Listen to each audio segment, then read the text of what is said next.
Welcome to Royal Secrets. According to a new book, Harry and Meghan requested Windsor Castle but were given Frogmore instead.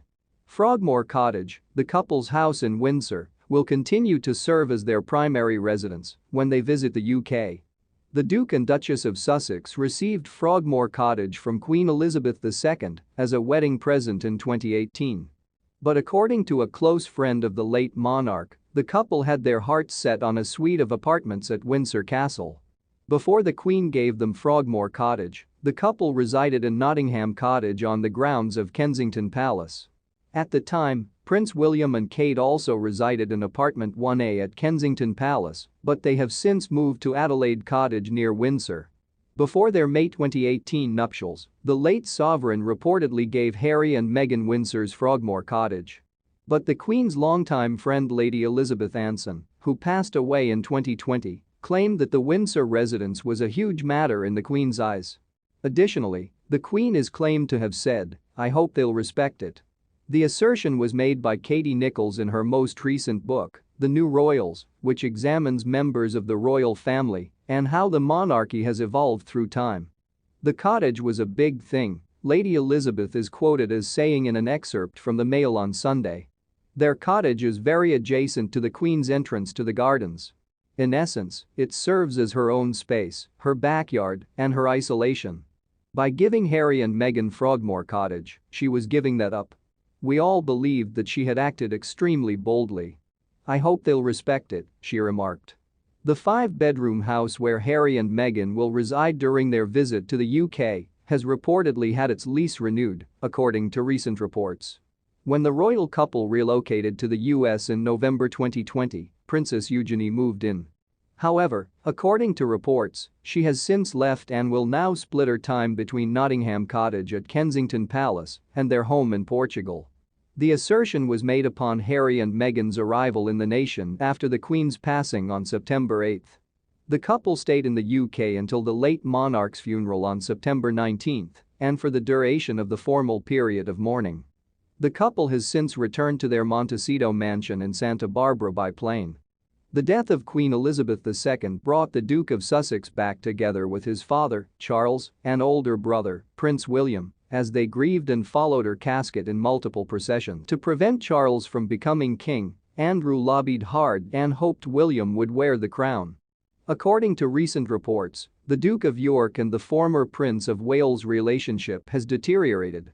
During the recent funeral of their mother, Prince Andrew and King Charles III walked side by side, putting their rivalries and long-standing tensions aside. Charles's reign and a new age of royalty began with the passing of Queen Elizabeth II. He and Camilla, Queen Consort, now face the challenge of building on Elizabeth II's heritage while leaving their own imprint on the annals of monarchy. However, some claim that if particular firm members had gotten their way, these attempts might have failed. The royal biographer Angela Levin analyzes the complex connections that many of the royals have, including the one that Charles and Andrew have. She asserts that Charles and Andrew have rarely gotten along. Virginia Giuffre, an American, has accused the Queen's son of sexual assault. He vehemently denies the allegations.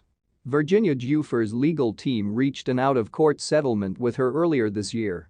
She claims that Andrew did not want Camilla around during the period just prior to Charles and Camilla's wedding.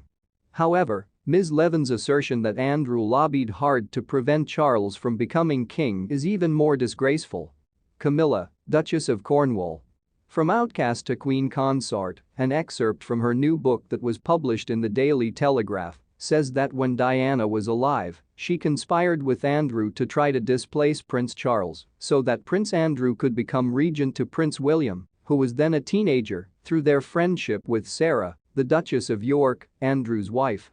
It was concerning because in those weird and ominous times, paranoia actually did become reality. When Charles's mother passed away, Andrew worked extremely hard to ensure that William took the throne instead of Charles. He was acting in a very, very bad and disagreeable way, according to Queen Elizabeth, who disagreed. According to what I was informed, that was one of the few times he didn't get his way. However, he seemed to be very upset that he was unable to lead the nation in some way. It's unlikely that he has ever been pardoned because he remains so antagonistic to Camilla's coming out and acceptance. It is not news that Charles and Andrew's relationship has experienced tension. Their relationship was earlier described as essentially non-existent by Fox News showbiz expert Neil Schon. Due to her mobility limitations at the time, the Queen was increasingly depending on people like Charles and Prince William, who is now the Prince of Wales, to perform official tasks. In the July article, Mr. Schon stated, "Andrew is more exposed than ever to the fury of his older brother Prince Charles. Since the Queen has almost reached semi-retirement, Charles and William have taken on additional responsibilities, which has left Andrew to pass the time by watching old movies on TV, visiting his mother at the castle, and planning that comeback that may no longer be possible. Today, the relationship is essentially non-existent." In other parts of the book, Ms. Levin looks into Camilla's family history, including the Queen's welcome of her. She claims that the former king or queen was reluctant at first to include her in the group. The relationship between Camilla and the Queen didn't turn until the pair announced their engagement in 2005, 35 years after they first met. Prior to being given to her, her engagement ring belonged to the Queen Mother and subsequently the Queen. According to Ms. Levin, it evidenced that the Queen had at last embraced Charles's resolve to marry.